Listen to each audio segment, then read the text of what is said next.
தூத்துக்குடி மாவட்டம் அங்கமங்கலத்தில் உள்ள குறும்பூர் கிராமத்தை பூர்வீகமாக கொண்ட தமீம் பாதுஷா இன்று ஓமனில் தமிழ் வளர்ச்சி பணியில் ஈடுபட்டு வருகிறார். என்னுடைய பெயர் தமீம் பாதுஷா. கடந்த 14 ஆண்டுகளாக ஓமன் நாட்டில் வசித்து வருகிறேன். தனது மாமா காதர் மொய்தீன் மூலம் திராவிட சித்தாந்தங்களை அறிந்து கொண்ட தமீம் 8ஆம் வகுப்பு வரை அரசு பள்ளியிலும் பின்னர் அரசு உதவி பெறும் பள்ளியிலும் உயர்நிலை படிப்பை முடித்தார். தொடர்ந்து சென்னை புதுக்கல்லூரியில் கூட்டாண்மை செயலறிவியல் இளங்கலை பட்டம், MEP இன்ஜினியரிங் மற்றும் ஆட்டோகேட் டிப்ளமோ படிப்புகளை முடித்தார். 2004ஆம் ஆண்டு சென்னையில் கட்டுமான கம்பெனியில் ஒப்பந்த நிர்வாகியாக பணியை தொடங்கிய தமீம் தன் தாயின் விருப்பத்திற்கு இணங்க 2011ஆம் ஆண்டு ஓமன் சென்றார். திராவிட அரசு கொடுத்த கல்வி தன்னை வாழ்வில் உயர்த்தியதாக தெரிவிக்கும் இவர் ஓமன் மற்றும் உலகளவில் பல்வேறு தமிழ் அமைப்புகளில் பொறுப்பு வகித்து வருகிறார். அது மட்டுமல்லாது தமிழ் குழந்தைகளின் திறன்களை ஊக்குவிக்கும் வகையில் உலக தமிழ் கலை பண்பாட்டு அகாடமியின் சார்பாக சான்றிதழ் மற்றும் பதக்கங்களையும் வழங்கி வருகிறார். ஒரு சாதாரண கிராமத்து மாணவனாக இருந்து இன்று சர்வதேச அளவில் தமிழ் பணி செய்யும் அளவிற்கு உயர்ந்துள்ள தமீம்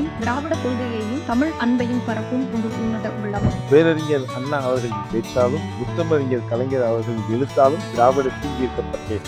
ஓமன் வாழ் தமிழர்களின் வாழ்வியலும் வரலாறும் என்ற நூலை தனது நண்பர்களுடன் இணைந்து எழுதி 2024ஆம் ஆண்டு அயலக தமிழர் தினத்தில் வெளியிட்டார். அயல் நாட்டில் போலி முகவர்களால் பாதிக்கப்படும் தமிழ் உறவுகளின் நிலை கண்டு வருந்திய தமீம் வெளிநாட்டிற்கு வரும் மக்களுக்கு விழிப்புணர்வை ஏற்படுத்த வேண்டும் என்ற தீர்மானத்தை எடுத்து திராவிட அரசின் ஒத்துழைப்போடு பல விழிப்புணர்வுகளையும் வேலையில் சிரமப்படுபவர்களுக்கு உதவுவது, மருத்துவ சிகிச்சைக்கு உதவுவது, இறந்த உடல்களை தாய்நாட்டிற்கு அனுப்புவது என்று தன்னால் முடிந்த முன்னெடுப்புகளை செய்து வருகிறார். சிறந்த படைப்பாளர் விருது, மனிதநேய மாண்பாளர் விருது என பல விருதுகள் இவரது கரங்களில் தவழ்ந்து வருவது இவரது சமூக சேவைக்கான ஒரு சான்று. ஊக்கத்தை கைவிடாதே, அதுதான் வெற்றியின் முதல் படிக்கட்டு என்ற அறிஞர் அண்ணா அவர்களின் வருகையை நினைவு கூறும் தமீம் திராவிட கொள்கையின் விழுமியங்களை கடல் கடந்து கடத்தும் அசல் நாயகன்.